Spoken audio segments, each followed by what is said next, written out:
Honestly, that's what's so great about the Farm Progress Show is you get an opportunity to talk to the growers, the farmers, visited with ADM, Primient, got to visit with the University of Illinois College of Aces.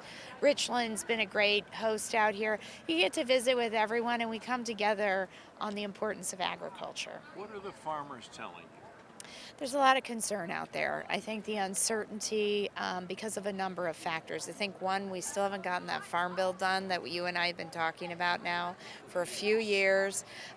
We need to get that done. The second is the tariffs and what that impact is going to be for our farmers. I know, China to date has not bought any soybeans from us this year. And traditionally, by this time in a year, they would have bought at least 10% of our soybeans.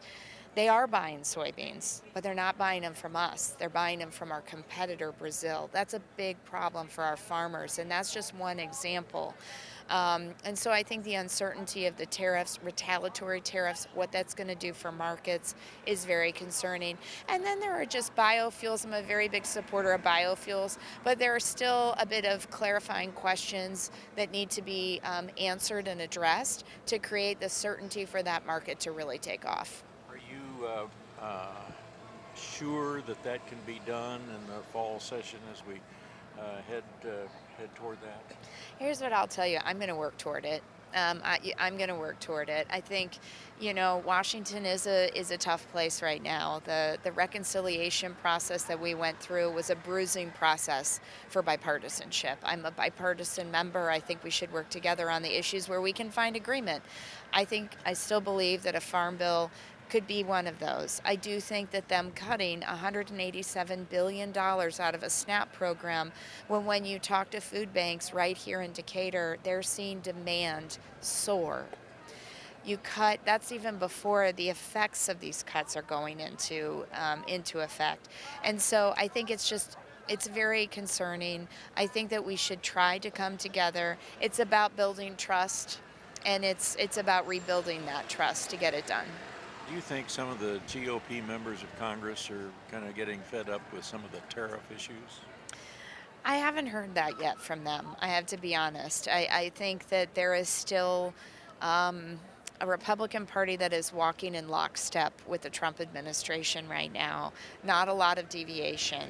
I hope that tariffs, which, we're talking about tariffs and how they're impacting agriculture, but they're also just impacting the everyday constituent.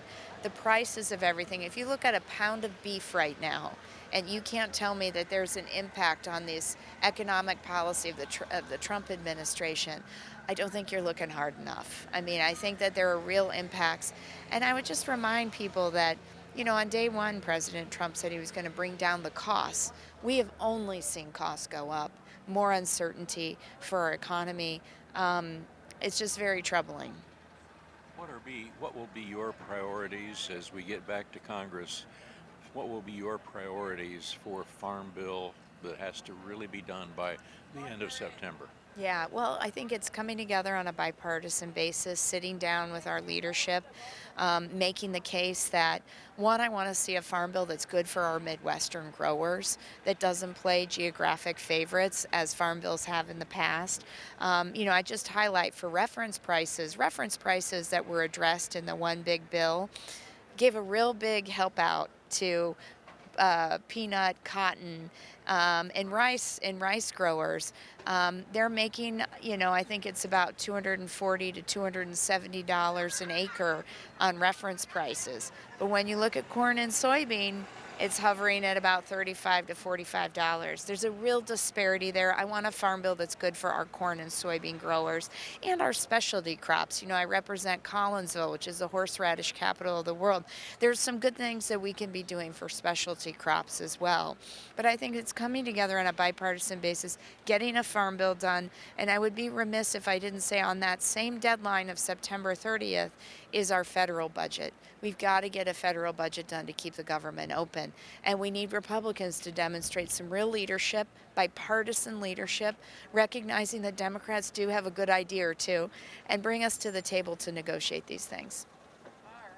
In addition to Representative Budzinski, four other Illinois congressional representatives were attending the Farm Progress Show on Tuesday. Representative Mary Miller of Oakland refused to make any comments at all about the Farm Bill. However, Representative Robin Kelly, who represents a large district of agriculture on the eastern edge of Illinois, was happy to talk about that. What are some of the farmers in your area telling you about Farm Bill, agricultural issues, things like that?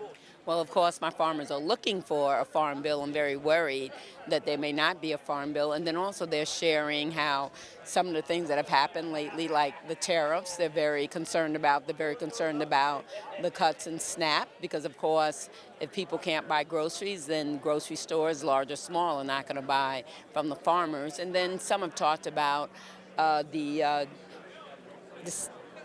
decrease or just the wiping out of USAID, where a lot of our farmers supplied the food. So they're very concerned about those things and what's going to happen next. We have a fiscal year that's ending here in just a very short time.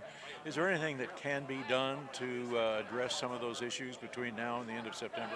Well, we're going back September 2nd, and I know Angie Craig, our rep on Ag, has spoken to the chair of Ag, and they're trying to see, from what I'm told, what can we do. It may be a skinnier farm bill than we hope for, but hopefully something can be done. Now, that's we're not really seeing a lot of bipartisanship. Are you confident that there could be some? One never knows. And actually, in a lot of ways, a lot of us get along better than people think. You just don't really hear that part. I've had many bipartisan bills or Republicans reaching out to me on things that they think I might be interested in, particularly since I have such a big rural area. And that doesn't just happen with me, it happens with other people too. Now it's whether Speaker Johnson calls the bill to the floor. That's the key.